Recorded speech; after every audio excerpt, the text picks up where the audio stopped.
굿모닝 마켓입니다. 지난주를 한마디로 정리하려면 어떤 단어가 어울릴까요?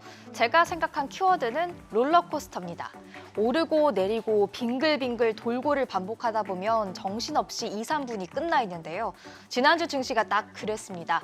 하루 오르더니 다음 날 또 하락하고 시그니처 은행 파산으로 실리콘밸리 은행, SVB 여진이 끝나는 줄 알았더니 크레딧 스위스가 말썽이질 않다. 정말 정신이 없는 한 주였습니다. 롤러코스터 같은 한 주, 변동성이 참 컸던 한 주였죠. 목요일장 안도 랠리도 금요일에는 하락장으로 돌아왔는데요. 지난 금요일 다우지수 1.2% 가까이 하락하면서 3만 1,000선으로 내려왔고요.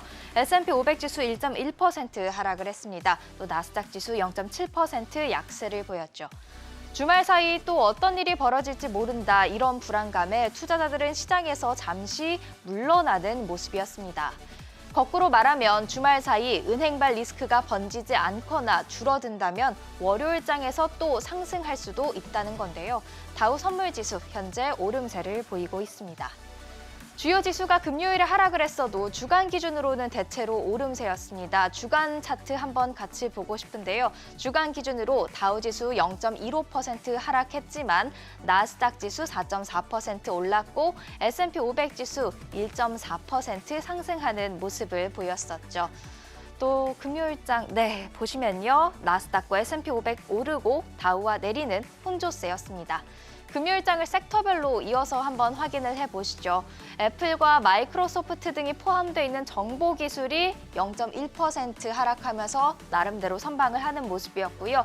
그 뒤를 커뮤니케이션 섹터 0.49% 하락하면서 따랐습니다. 알파벳, 메타 등이 포함이 되어 있는 게 바로 커뮤니케이션 섹터죠. 반면 은행주가 포함되어 있는 금융 3% 넘게 하락을 하면서 꼴찌를 기록했습니다. 종목별로 봐도 지난주 승자와 패자는 빅테크와 은행주로 극명하게 나뉘었습니다. 금요일장에서 애플이 0.5% 하락했지만 주간 기준으로 보면 4.4% 올랐고요. 마이크로소프트도 1.1% 올랐고 주간 기준으로는 12% 이상 올랐습니다. 특히 이 두 종목의 시가총액 비중 17일 기준으로 S&P 500 지수의 13.5%를 기록하면서 역대 최대를 경신했는데요. 금요일장에서 1.38% 오른 알파벳도 주간 기준 12% 이상 올랐고요. 아마존 1% 약세를 보였지만 역시나 주간 기준으로는 9% 올랐습니다. 엔비디아 0.72% 오르면서 주간 기준 12% 올랐고요. 금요일장에서 하락을 했던 테슬라와 메타 이어서 주간 기준으로는 각각 7% 그리고 9% 상승했습니다. 보시면 빅테크가 잘 나갔죠. 증시가 불안할 때는 역시 빅테크가 답이라는 심리와 함께 금리 상승 부담이 완화됐기 때문이란 분석입니다. 지난해 한 차례 가격 조정을 받은 것도 도움이 됐다는 평가가 있습니다. 증시에서 빅테크가 안전자산이라면 은행주는 위험자산이었겠죠. 지난 금요일 은행주 보시면 지역은행주를 중심으로 하락세가 참 강했습니다. 퍼스트 리퍼블릭은 다만 주간 기준 14%가량 하락한 걸 보면 빅테크와 또 비교를 해보면 차이가 꽤 컸죠. 목요일에 잘 버텨줬던 크레딧 스위스도 금요일에 하락으로 전환하기는 마찬가지였는데요. 이어서 크레딧 스위스 주가도 한번 같이 보실까요? 크레딧 스위스 7% 넘게 하락을 했습니다. 자, 그럼 정리를 한번 해보겠습니다. 이달 들어서 커뮤니케이션과 정보기술 섹터가 5% 이상 오르는 모습을 보였는데요. 섹터별 이달 등락률 같이 보시죠. 보시면 커뮤니케이션, 정보기술 모두 5% 이상 오르는 모습이었습니다. 그때 금융섹터 8%, 13% 넘게 하락을 했고요. 에너지도 8% 넘게 하락하는 등 좀 부진한 모습을 보였습니다. 승자와 패자가 극명하게 갈렸죠. 보시면 에너지도 꽤 많이 하락을 했었는데요. 은행 위기가 기업 활동 저하 그리고 경기 침체로까지 이어지진 않을까, 그렇다면 원유 수요가 줄진 않을까, 이런 불안감이 반영되기 때문으로 풀이됩니다. 그나마 다행인 건 주말 사이 그리고 오늘 새벽까지 위기에 놓인 은행들에 대한 희망적인 소식이 들려온 건데요. 스위스의 최대 금융기관인 UBS가 크레딧 스위스를 32억 3천만 달러, 약 4조 2천억 원에 인수하기로 스위스 당국과 합의를 했습니다. 또 파산한 실리콘밸리 은행 SVB도 퍼스트 시티즌들을 포함해서 2곳 이상의 업체가 현재 인수를 검토 중인 것으로 알려졌습니다.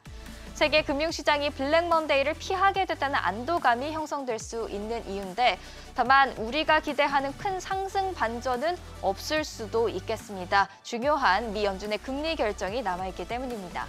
20일에는 특별한 일정 준비된 게 없고요. 21일에 FOMC 정례회의 1일차에 돌입하게 됩니다. FOMC 회의 2일차인 22일에 기준금리가 결정이 되고요. 또 제롬 파월 미 연준 의장의 기자회견이 있죠. 연준이 동결이냐 베이비 스텝이냐 어떤 결정을 했는지에 따라 시장이 움직이기 시작할 텐데요. 얼마 전까지만 하더라도 빅스텝과 베이비 스텝 사이에서 고민하던 시장, 지금은 동결과 베이비 스텝 사이에서 고민을 하고 있습니다. 다만 연준이 동결을 해도 인플레와의 싸움이 이어질 것이란 비판을, 또 베이비 스텝을 밟아도 은행 리스크를 외면했다는 비판을 받을 수 있어서 연준의 고민은 깊을 것으로 예상이 됩니다. 제닛 옐런 미 재무장관은 22일 상원위원회에 이어서 23일에는 하원 소위원회의 모습을 드러냅니다. 현재 상황을 정부가 어떻게 평가하고 있는지 알 수 있을 예정이고요. 24일에는 대표적인 매파죠. 세인트루이스 연은 총재가 연설을 하는데요. FOMC가 지나간 이후여서 시장에 큰 충격은 없지 않을까 예상을 해봅니다. 이번 주는 어떤 전략을 세우는 게 좋을까요? 문남중 대신증권 마켓전략실 수석연구위원은 3월이 디스인플레이션을 준비할 수 있는 마지막 기간이라며 SVB 사태로 펀더멘털과 괴리가 커진 종목의 주가 하락을 기회로 삼으라고 추천했습니다. 그러면서 달러와 금리 민감도가 높은 기술주 인덱스를 추천했는데요. 안 그래도 서학개미 분들이 지난주에 QQQ, TQQQ, QQQM 등 나스닥 100지수를 추종하는 ETF를 대거 매수하셨더라고요. SVB 사태가 또 여기서 일단락이 된다면 대형은행주 트레이딩도 유효하다고 밝혔습니다. 상승 출발했던 유럽 주요국 증시 하락 마감을 했습니다. 스위스 중앙은행의 유동성 지원에도 은행 위기가 쉽게 진정되지 않을 것이란 우려 때문인데 월요일장에서 반전이 있을지 한번 지켜보시고요. 아시아 증시는 미국의 안도 랠리를 이어받으면서 상승 마감을 했는데요. 주말 사이 은행권 리스크가 잦아든 만큼 해당 이슈들을 어떻게 소화할지 주목됩니다. 비트코인은 현재 오전 8시 기준으로도 3,700만 원대에서 거래가 되고 있습니다. 은행 파산의 최대 수혜자로 지목을 받는 게 바로 이 비트코인이죠. 은행에서 빠져나온 유동 자금이 가상자산 시장으로 들어왔다는 분석입니다. 은행 위기가 경기 침체로 이어지진 않을까 국제유가는 하락했습니다. 금요일장에서 모두 2% 넘게 하락했는데요. 주간 기준으로 WTI가 13%, 브렌트유가 11.9% 하락했습니다. 반면 국제 금값은 2.6% 금요일장에서 크게 오르는 모습이죠. 미 10년물 국채 금리도 하락하는 모습이었습니다. 국채 가격이 올랐다는 뜻이죠. 아직 불안한 만큼 금과 국채, 안전자산을 찾는 투자자들이 많습니다. 지금까지 굿모닝 마켓이었습니다.